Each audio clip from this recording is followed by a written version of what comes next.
lot of you guys are pretty upset about the raunchy video that was put up in Mryorkielover, and you thought it was completely out of place, a lot of complaints, and you attribute it to me. Let me tell you something. Let me explain to you the relationship I have with Mryorkielover, run by Jason. Now, we've been friends for years, and he came by my store when I was working at the store. You know, that was my life then, for most of my life. And he says, let's make some, we always are arguing about politics. And so he says, why don't you let me make some videos? I said, what video? To tell you the truth, I was completely unaware. I knew of YouTube. I never looked at it. I didn't have time. I was so busy with my customers, working 12 to 15 hours a day, 7 days a week. You know, my customers they got to speak to Leroy. They got to speak to Leroy. And a lot of times they will line up, let's speak to me and other guys standing there looking at them. Because of my experience and my know-how. I had a lot of celebrities come in the store. I used to get the biggest kick out of Robert Blake, but so many guys, Alyssa Milano and all those people. In any case, that's immaterial. So I said, all right.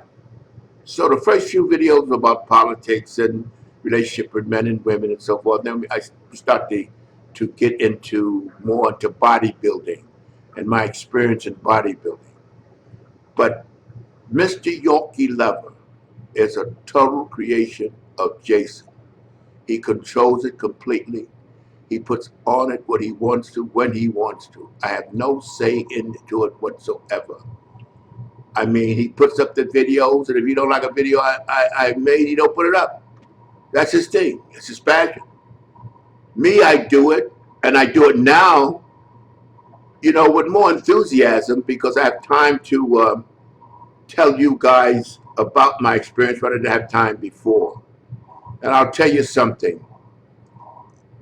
I didn't approve of that raunchy video, but that's his thing. He puts up what he wants when he wants. And I have no say. So I don't want you guys to think it's my channel because you see so much of me. But I'm so versatile. I'm provocative. I'm stimulating because I'm not just tied up just in bodybuilding. I'm a why person. I want to know why. I want to dig deep. I don't want to accept the status quo. I'm not a lockstepper. So a lot of my things that I'd say will not be exactly zeroed in on bodybuilding. Because I mean, I'm more than bodybuilding. And I'll tell you something, my friends. I wanted you to know this because a lot of people don't know. They think it's because they see so much of me on the website, on his channel, that it's me, but it's not.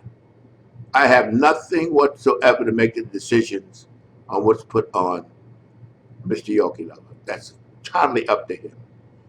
And I tell you, I wouldn't approve of that raunchy video, but he wanted it on there. I mean, I was annoyed, but I don't question anything he does when he does, because that's his channel. I just want you guys to know that when you click on, you may not get me. I'm not the only thing on his channel. He has a lot of other people he puts on his channel. I want you to know that. And then, you know, I'm on the channel mainly, the reason is because there's not one bodybuilder on YouTube that's had my experience. I've been doing this since I was 10 years old. There's nobody at my age on YouTube with my experience that's exporting it to you. Nobody. I mean, you get these guys 35, they're just starting. They can't relate to anybody before they were 35 and nobody after, but I can.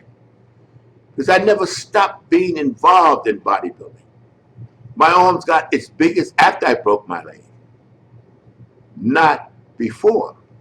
Because I concentrated on my arms. I guess it was one of those psychological things that substituted that I couldn't train to compete anymore.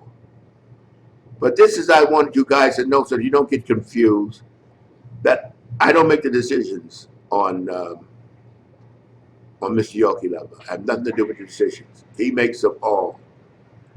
If he wants to put a video of mine that I make up, he can, or if he don't, I'm not in the technical end of this. Now you see that and you say, make my own channel. Yeah, if I was in the technical end of this, and what I sure could do it, but I'm not.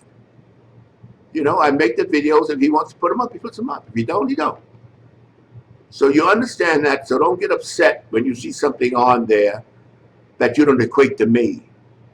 Because when you saw that raunchy video, you know that's not Leroy. So, but that's what he wants to do. It's him. It's his channel. And I want you guys not to forget that. You know, and what I try to do is give you what you call, which we all know that number, 411, information. Not something I heard or read, it's something I know, something I experienced. And people don't know there's no substitute. A guy that starts training or want to be a trainer at 30, he can only fantasize or imagine what it was to be 15 in training. When your testosterone is zooming, when you think you're omnipotent, he can't relate to that because he wasn't training then. He can't relate to the guy 50 years old because he's not there yet. I can. But there's only one guy that has that track record of 10 to 80 and nobody's talking about.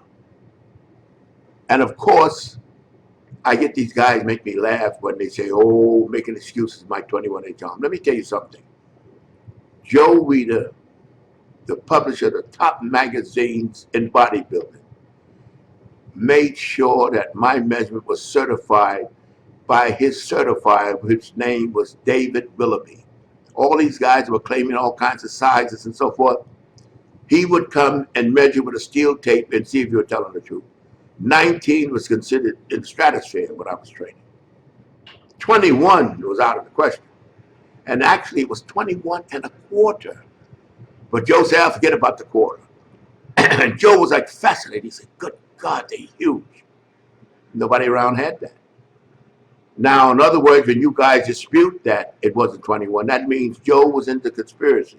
His whole magazine, all that was conspiracy to promote my arms for 21. What's he getting out of? You think he's stupid?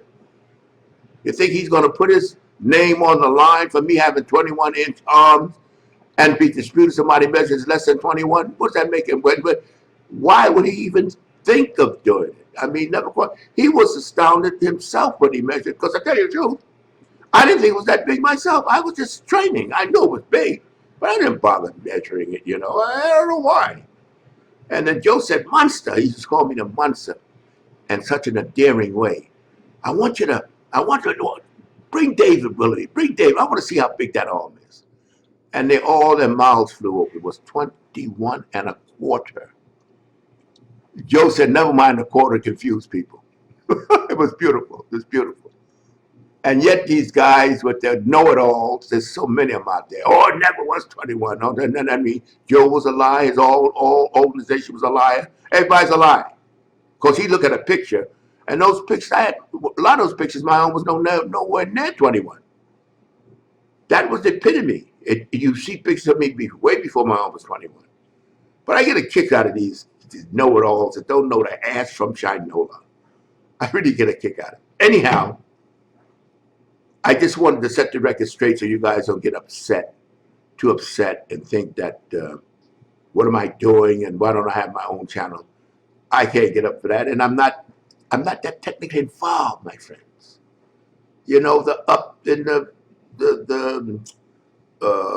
editing and all that, I don't have no time for this.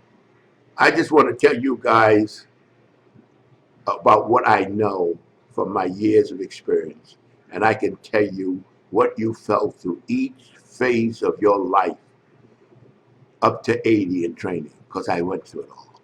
And I can tell you something, there's no price on experience. Experience is time. You cannot jumpstart experience. Now, as I always let off on, because I want you guys to know, you haven't heard the last of me, not by a long shot, to be continued.